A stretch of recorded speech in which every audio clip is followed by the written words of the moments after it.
The Modi government has announced that caste data will be included in the upcoming census, whenever that happens. This meets a demand that is decades old, and it's also a reversal of Modi government's own stance, especially from 4 years ago, where they put their foot down, in fact, ridiculed those asking for a caste census.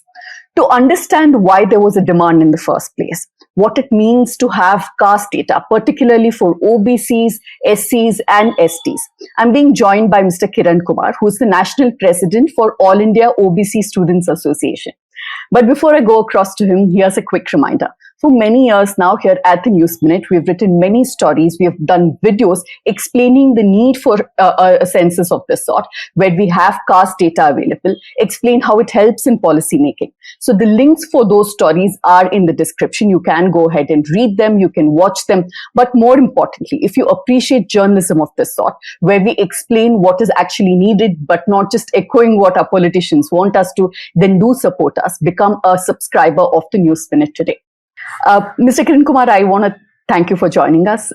It's just a day since something that you've been asking for and writing about for a long time has been announced by the Modi government. For our viewers, if you can explain, why is it so important to have caste data, particularly for the three communities that I mentioned, OBC, SC, and STs? Yeah, Pooja, thanks for this opportunity from behalf of All India OBC Students Association. We also thank News Minute, which actually gave so much of opportunity for us to write on different stories, especially on caste census and also on OBC related issues and social justice issues. So caste census, generally we are collecting SC, ST data since 1951 onwards. We are collecting SC, ST data.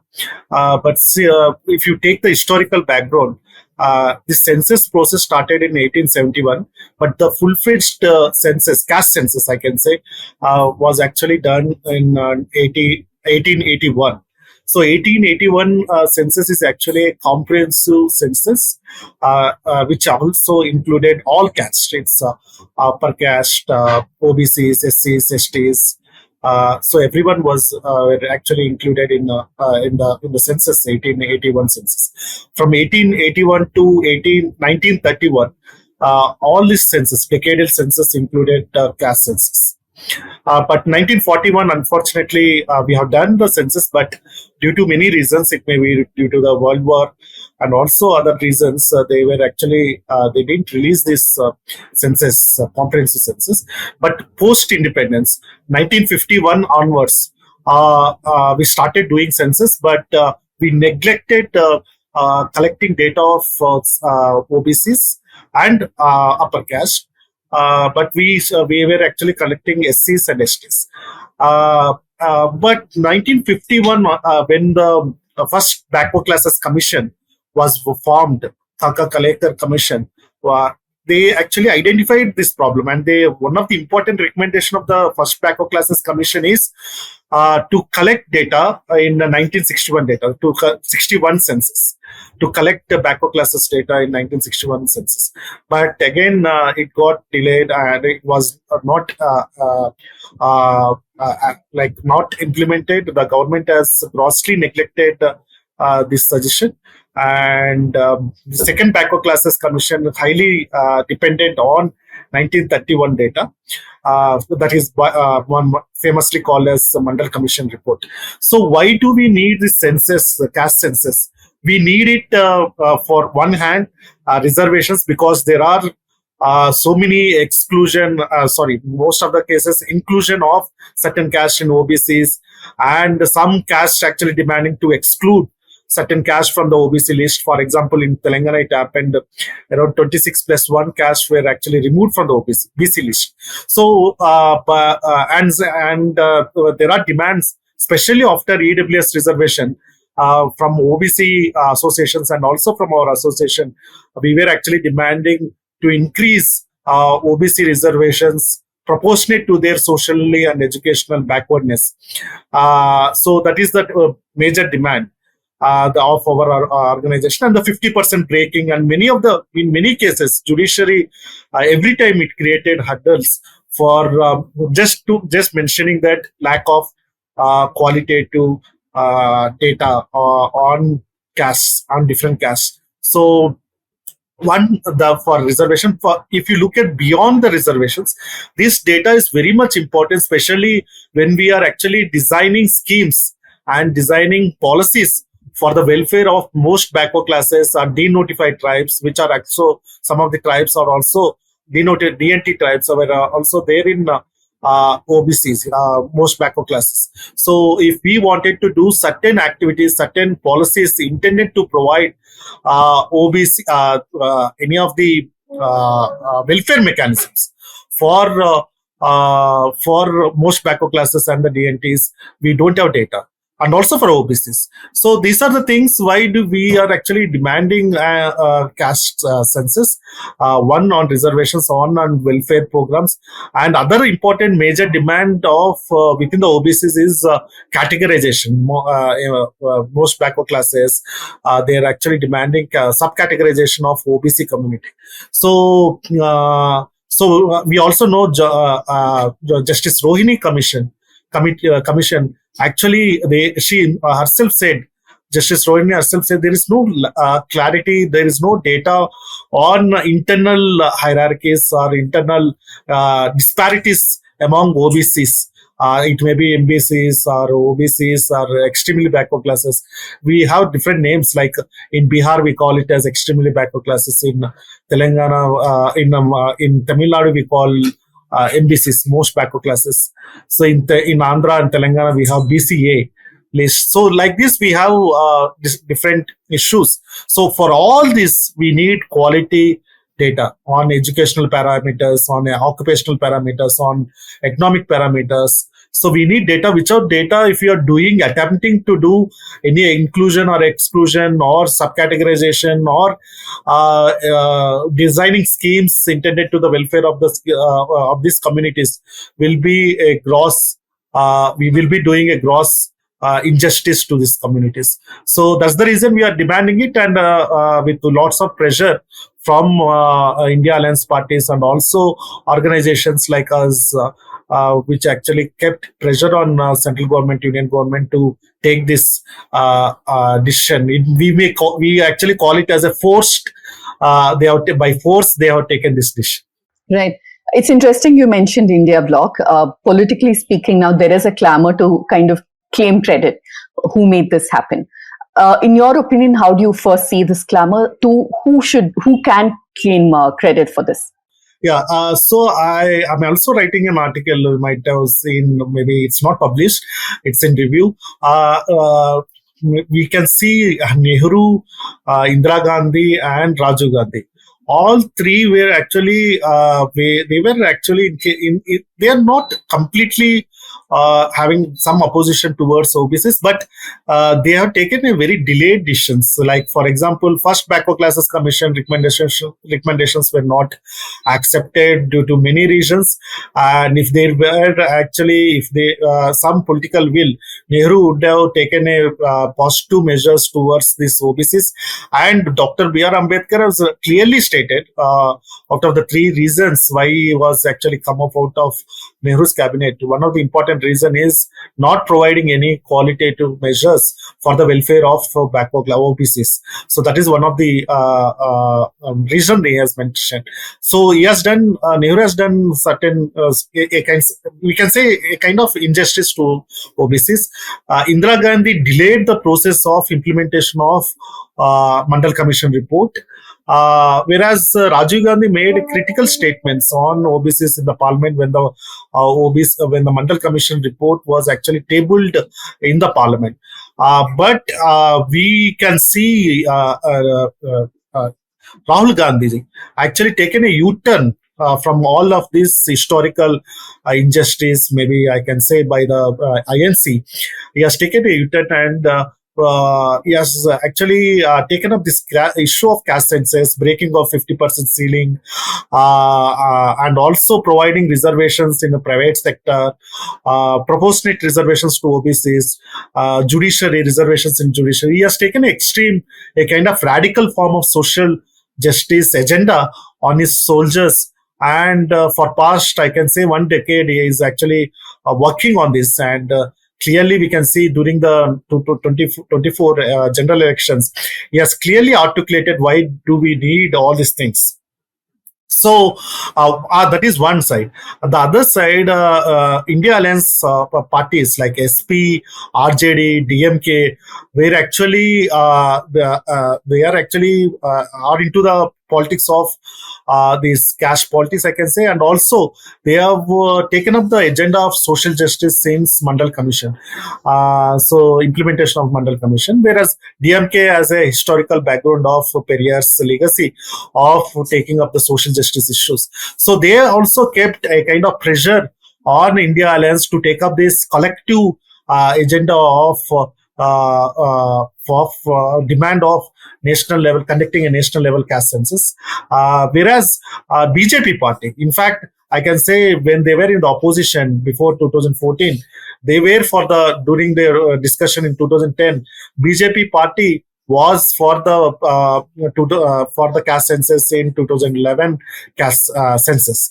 They were demanding it, and even in 2018, when Rajnath Singh was Home Minister, he has also mentioned in the it is also there in PIB. He made a statement that the next census will collect all caste data. But when they come into power in 2019, they have again taken a decision not to conduct, not to go with or delay the process of census. That implies that they have not taken any clear stand or rejected the stand on caste census, but at last, maybe due to the pressure, they have come up. Maybe it is also because of elections coming up in Bihar, next in Tamil Nadu, and also in UP. So this issue will be a very important issue and a critical issue for them to tackle with. So I think that may be the reason for BJP to take up. But I can clearly say that India Alliance has kept as clear pressure on NDA, on Nitish Kumar, because Nitish Kumar will face these questions because the case is already there in Supreme Court. The Patna High Court created hurdles for the Bihar reservation policy, and it will be soon. I think in the election campaign may be starting in the next month. So I think they have taken a clear decision on this issue. If I could just sneak in one more political question before we look at the technicalities. You spoke about what probably was the pressure on the Modi government. Can you speculate on what was the reluctance of the Modi government to conduct the caste census? Why were they so apprehensive? Why did they keep delaying despite promising initially? So I can say it's not clear statements by BJP government or from the Hindutva forces or from the RSS. But some of the statements by their leaders now and then, actually, we can say the opinion that were actually stopping creating hurdles for BJP to take this decision. One important demand is, important apprehension by right-wing forces is like this process, caste census will divide Hindu religion. So on the name of caste, within this Hindu religion, there will be hierarchy that may create a kind of hierarchies and differences between and among different castes. And they also, second issue is they also don't want to do a kind of caste census and then increase reservations for OBCs, and the series of demands will come up. Like one is increasing the reservations for OBCs, second one is implementing the OBC reservations within the women's reservation, and also another important demand is reserved seats for OBCs in Lok Sabha and in assemblies. So such a kind of demands may come up, and a kind of a process of deepening of social justice may happen. So that may be a reason why the upper caste, maybe we can say the Baniya and the Brahmin lobbies within the BJP party might have created a kind of hurdles for the Modi government. So that may be a reason why they were actually stopping. And they may be saying the reason of COVID, but I think we have done with COVID and they would have started the process. I also have the other notion, other opinion on this. They may also wanted to go for a delimitation process because they wanted to give a kind of master stroke, and also that might be a reason why they were actually delaying a kind of tactics they were using, political tactics they were using to take up this issue. As far as social justice is concerned, can you explain to our viewers what it means to have policies, including reservation, based on data from 1931? What does it really mean? During the constitution making process, in the Constituent Assembly itself, there were actually gross injustice actually happened to OBCs, except few articles which we use it later for providing reservations for OBCs. At the pan-India level, there is no policy on OBCs. Especially I'm mentioning about reservation policy, kind of affirmative action. Due to that, lots of opportunities were missed. I think we were actually waiting till 1993, till the Indra Shravani's case, and upholding of reservations, 27% reservations after Mandal Commission report. So 1947 to 1969, we were waiting for the report. 1970, when they tabled the report, when the Mandal Commission report was submitted, we were again waiting for another decade to table it in the parliament. So 1990 it was tabled during the VP Singh's government. They provided reservation, then created hurdles.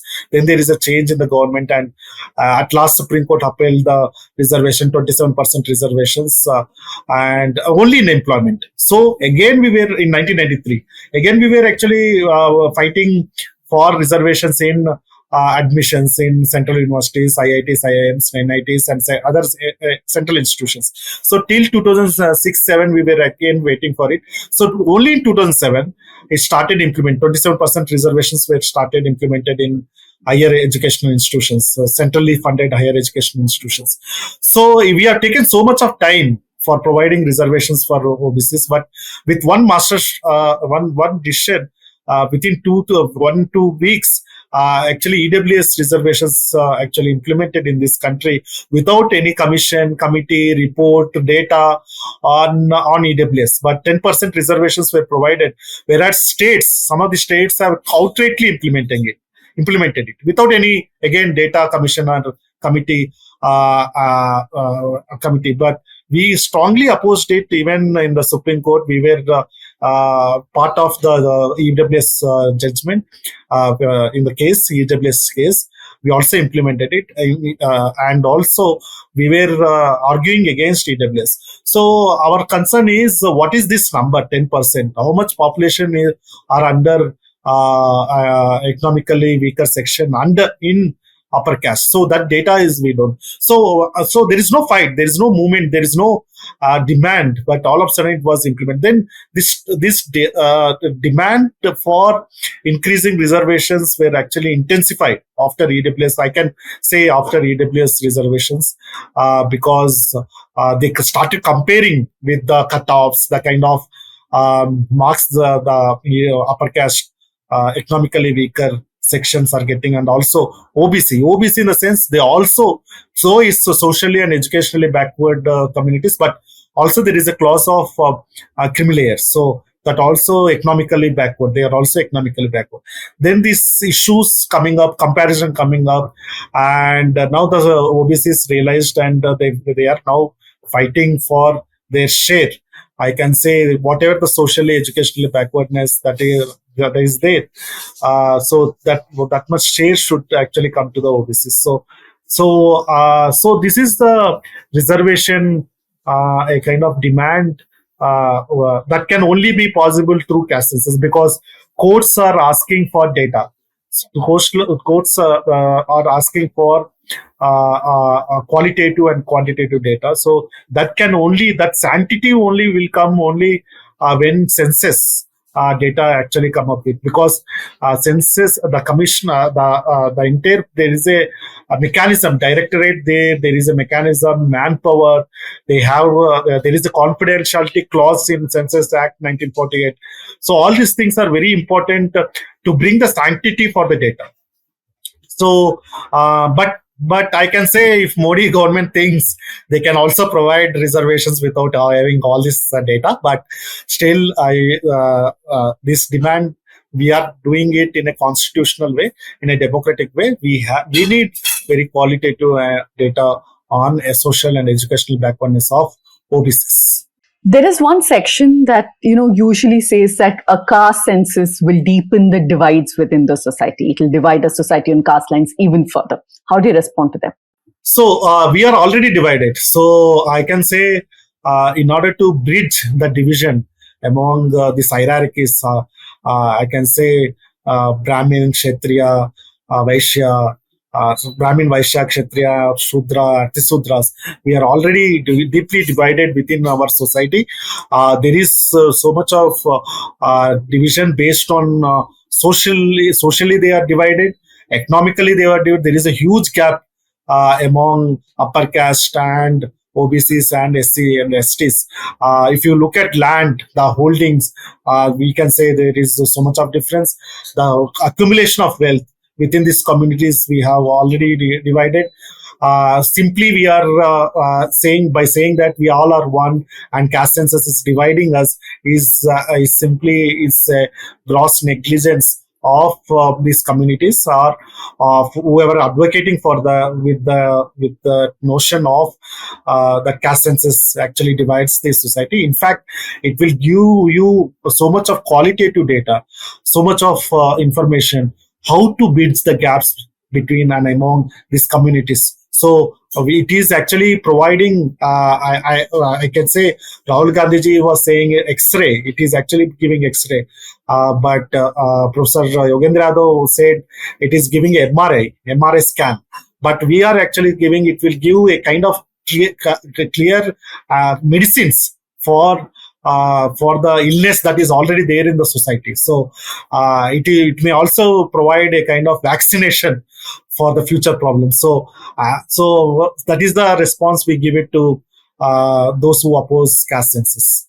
What do you think are the challenges in accurately collecting and categorizing caste data? Because there is a lot of regional and linguistic variation in caste names. But in even within South, it is so different. South and North, it's very, very varied.